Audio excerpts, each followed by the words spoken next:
gabadh walba oo aroosad ah waxaa bilo ama qurxiya maalinta arooskeeda xidhashada taashka.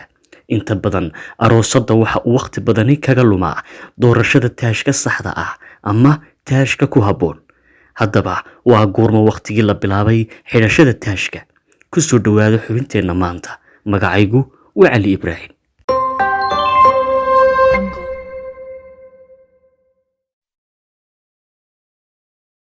Qarniyadii aynu soo dhaafnay, aroosad kasta waxa ay ku labisan jirtay hadba marada ay doonto, iyadoo ay ku xidhnayd bulsho kasta iyo dhaqankeeda.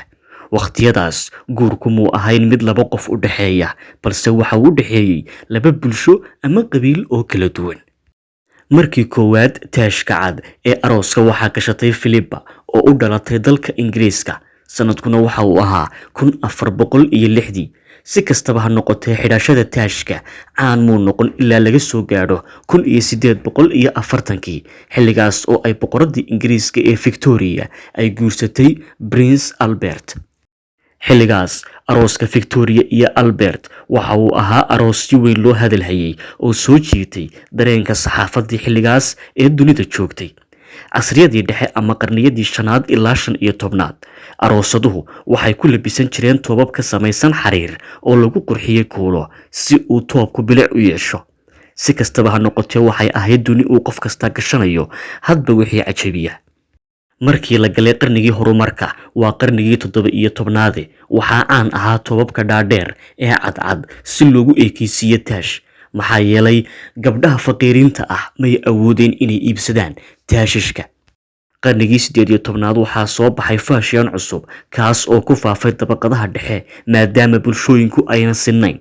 Dhaqankaas waxa uu ahaa gabadhu inay gashato dharkeeda midka ugu quruxda badan oo aanay iska lifin. Balse markii la galay qarnigii 19aad, waxaa soo ifbaxay xujaynta dumarku ay ku xujaynayaan ragga guursanaya inay soo gadaan taashka arooska. Sababtuna waxay ahayd boqoradii Victoria ee hirgelisay hindisihii Philippa ee 1406. Sheekada taashka oo 200 oo sano ka hor soo bilaabatay ayaa maanta ah labiska joogtada ah ee gabadh kasta gashato, waana labisimay haweenka dunida, mid qani ah iyo mid faqiir ah labadaba. Horaantii qarnigii 20aad ayaa taashka waxaa loo arkay in uu yahay calaamad ama astaan muujinaysa jacaylka iyo arooska. Kadib dagaalkii labaad ee dunida, xidhashada taashku waxay u soo gudubtay qaaradaha Afrika iyo Asia. Isla waqtigaasi waxaa kor u kacay warshadaha farsameeya marada taashka. Sidoo kale warshadahaasi waxay gaar u ahaayeen dalka Ingiriiska, maadaama uu yahay dalkii ugu horreeyay ee laga xidho. Balse sanadihii dambe, caalamka kale ayaa laga hirgeliyey warshado farsameeya taashka. Dunidan casriga ah ee aynu joogno waxaa maalinba maalinta ka dambaysa lasii horumarinayaa taashka iyo qaabka loo agaasimo arooska. Inkasta oo ay isbedelaan qaabka aroosada xilligan loo qabto, waxaan weli isbedelin xidhashada taashka oo 200 oo sano ka hor kasoo bilaabatay dalka Ingiriiska.